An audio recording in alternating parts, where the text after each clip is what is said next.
I got Hiya Toys Exquisite Basic Kong from a lovely little website by the name of INS Hobby. A purchase link will be in the description below, and yeah, I got the figure and it's perfectly fine, so it's safe. ShinRobjira. Today we're going to be talking about the Hiya Toys Exquisite Basic Kong from Godzilla vs. Kong. And over here we got the box, some blue, some orange, some GVK, some promo shots of Kong. We've seen it all before. Moving on. T-posing MONKE. I brought it back. In all seriousness though, right off the bat, the paint and detail on Hiya Koog over here is fantastic. The base color of this figure is going to be a rather dark black with all of the details emanating from it being coated in a nice bright brown paint. I think it gives the figure a nice little shade of depth, and it doesn't feel like he's too brown, too black, or too anything else. And that is especially communicated on Kong's titties. We've got different shades of color on the skin and on the scars over here. The detail is impeccable, and depending on how you have the torso posed, the scars will either match up or not. We've got some nice coloration on the hands, as well as some very nice detail to go along with that there coloration. Same could be said for the feet. Nice paint, nice detail, they look like feet. We can move on, and we'll be moving on to Kong's face, which,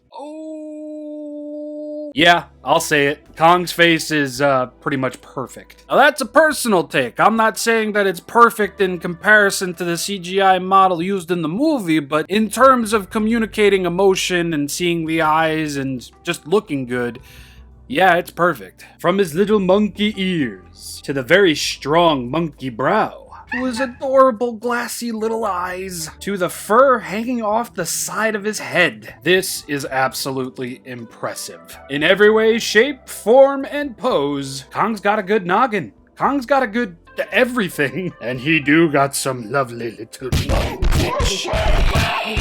Yeah, paint and detail for the main figure is going to get 2 solid stars. I really don't think the scars on his titties really needed to be that pink, but I'm also quite glad that I can actually see them without having to squint. And as far as the whole promo to final figure type deal, I think this guy is pretty dang good. I don't want to say pretty dang perfect because I know I'm overlooking something that somebody else is going to point out and I'm going to feel like an idiot. So pretty dang good. Now let's take a look at accessories. MONKE do come with quite a bit. First up, we'll take a look at the grrr face, and the grrr face looks pretty good. As I'm sure some have mentioned already, when it comes to Kong's eyes, they're really going to be set under that very thick brow he has. So if you're going to be photographing Kong, make sure he's kind of looking up or you're looking at him from a low position. The paint on the teeth over here is a little on the gaudy side, but Kong don't got them pearly whites, so let it slide. And the overall paint and detail on this head is going to mirror that of the rest of the figure that we just talked about. And finally, we have a roaring head that looks like Kong is actually roaring. Look at that. The ferocity in his eyes and brow. The gaping maw of his monkey mouth. Teeth are very pointy. Fantastic detail on the roof of his mouth, even on his tongue with some paint applications on there for good measure. Look at this. And then look at this. Zero fucking competition. Yeah, that's not even a fair fight, bro. And then we've got some holdy hands over here. These are made for holding the axe. Same amount of paint and detail, looking really, really nice. We got the knuckle walking hands as well. Yet again, looking very, very nice, even with those seams on his palms. And then we got the standard solid fists over here. Third verse, same as the first. They look awesome. Speaking of awesome, Hiya Toys absolutely captured the whole charge up effect of the blade of Kong's axe over here. The little wrap over here used to hold it in place is so very nice. The paint and the detail are working in conjunction together to just make this look so very epic. I am so in love with this axe blade over here. It just, oh my god. There was an effort made. Now, the bone that was used for the hilt of the axe is a little on the darker side. I do very much like that we get some variation here and there with the colors, so it looks nice and aged. And the same will be present at the very tip of the axe as well. Up here, it almost looks like it's glowing like it did in the movie. I like that. Now, compare this cinema to this. Not even a fair fight. I do like the metallic silver that's on this one, but in comparison, yeah, no. I mean, even in comparison to the wraps that are used, it's just... Yeah, no contest. Although I will say I do prefer SH Monster Arts' paint job on the hilt of the axe. It looks more like an aged bone than Hiya's does, and the details are exuberant. Now how do you apply these accessories like you do many? Just get a good grip and pull. Select your head of choice. When a ball joint and a socket love each other very much, they put a lot of pressure on one another until it works. Not healthy. And just look at that. Do the exact same for the hands. Yeah, do be careful with Kong's fur. It can cause some obvious issues with your skin.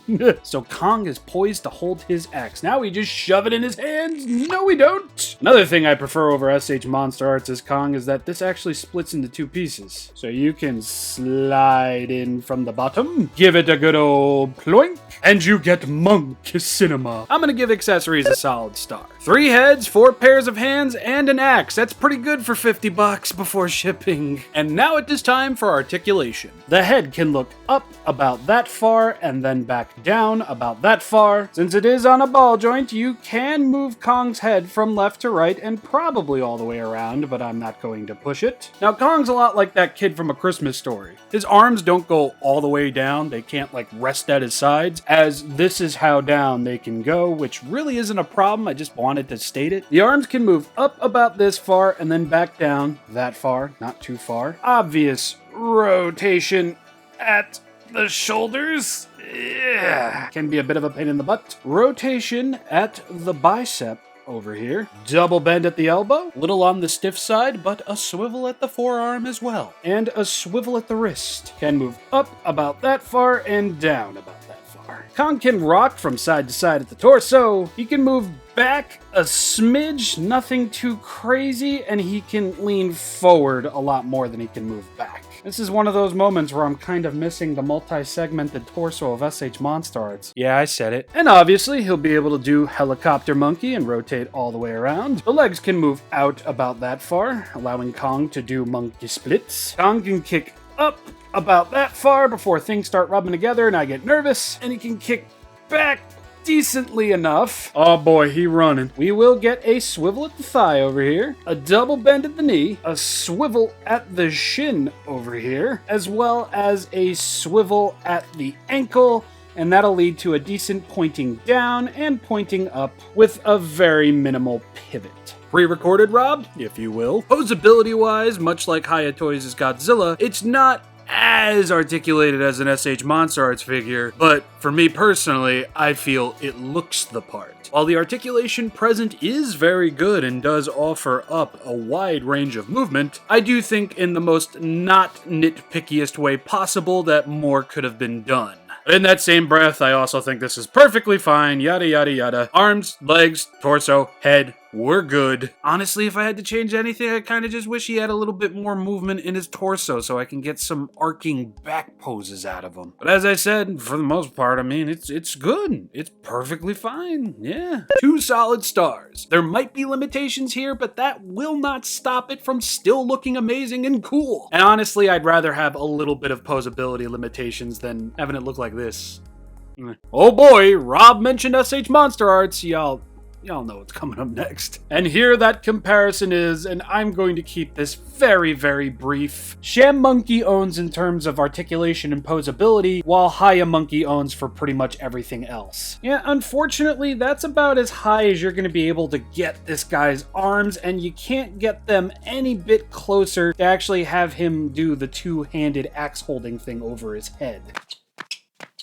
And then, of course, we have this ab crunch, which is one solid piece and can do, the bare minimum. It's just in comparison to Sham Monkey, it can do a lot more, even if it does look ridiculous sometimes because of these 3 pieces here. So basically, SH Monster Art still has a leg up on Hiya Toys in terms of articulation and posability, but Hiya just makes the prettier looking figures. And now we can get into size comparisons. See, I told you this would be brief. Hiya Koog over here might not be as big as Hiya Goji, but he's still a pretty big boy. Which means he's got size, paint, and detail stacked against SH Monster Arts. Arts. Now, he might not be the evil twin brother trying to steal the bride away from SH Monster Arts in terms of articulation, but everything else, yeah, he absolutely is that. I really do think there is zero competition between the two. And I would say, even if you're mildly considering picking this guy up, you should still do so, because have we gotten any news of a reissue on that Godzilla? Is it even going to happen? Who knows? We know nothing! So act as quick as you can. There will be a link in the description below to INS Hobby. Or just keep your pre-order going from Big Bad Toy Store. But my overall thoughts on the figure are extremely positive, very warm, and very much ready for more. If Hiya Toys surprises and reissues all of these with maybe more accessories, some accessories, and new paint, I would definitely double dip. And I'm saying this is not the biggest Kong fan in the world, so maybe that speaks a little bit louder than all the technicalities in between.